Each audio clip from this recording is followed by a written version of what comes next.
the recent attack against a town in southern Israel and the Israeli response, many people want to help those impacted by the crisis.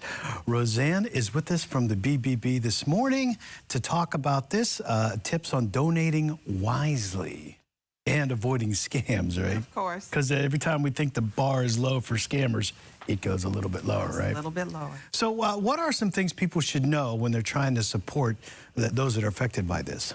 So one thing is a lot of times we want to find a charity that we can donate to, but the big thing is you want to have an impact. You're giving money and you want it to be impactful. So you need to know who is on the ground there. Remember, this is not really easy. This is a war zone. So you need to make sure you're looking for a charity that is able to get in there and have that impact. Also, we do know, as you mentioned, the scammers are going to take advantage of this. They're going to take advantage of the emotions and want to play off of it. So be careful when you donate, but also look at, like, if you want to donate items, right now that's not really logistically going to be easy. It's not like they can gather things here and ship them. Sure. So you're going to want to donate money. And when we look to donate, make sure you look for a charity that's reputable. And one of the places you can look is the BBB's Wise Giving Alliance, which is give.org, and check out a charity. These charities, any charity you donate to. I've heard stories where this was a few years ago, a business, they had a company on the mainland organized their charity, and they took 95% of what was donated.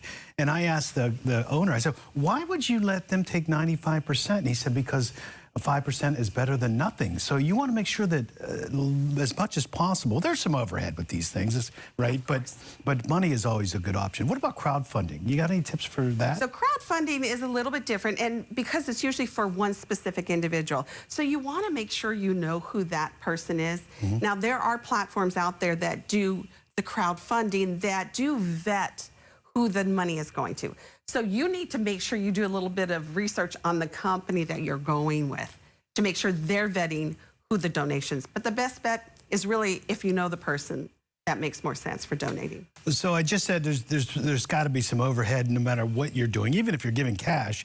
But some claim that 100% of the donations is going to this. Is that reality? It's not reality, because a charity that is running efficiently and like they're supposed to would have those overhead costs. You mentioned it yourself. They have to pay people. Even if you're paying with a credit card, there's that transaction fee.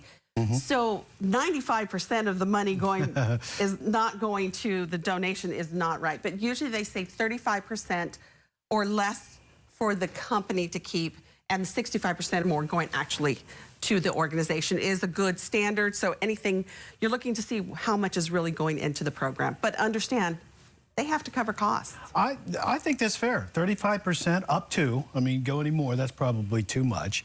Well, where can people go to see, verify for the charitable organizations? How do you know that it's legitimate? So we mentioned earlier about our give.org website. Go there. At Wise Giving Alliance with the Better Business Bureau, we have 20 standards. And those 20 standards are a lot. You want to know, we're asking businesses to show, nonprofits, their financials. So really? That way you get a true picture and very transparent. So when you go on that website, you can find out if they have actually adhered to those 20 standards.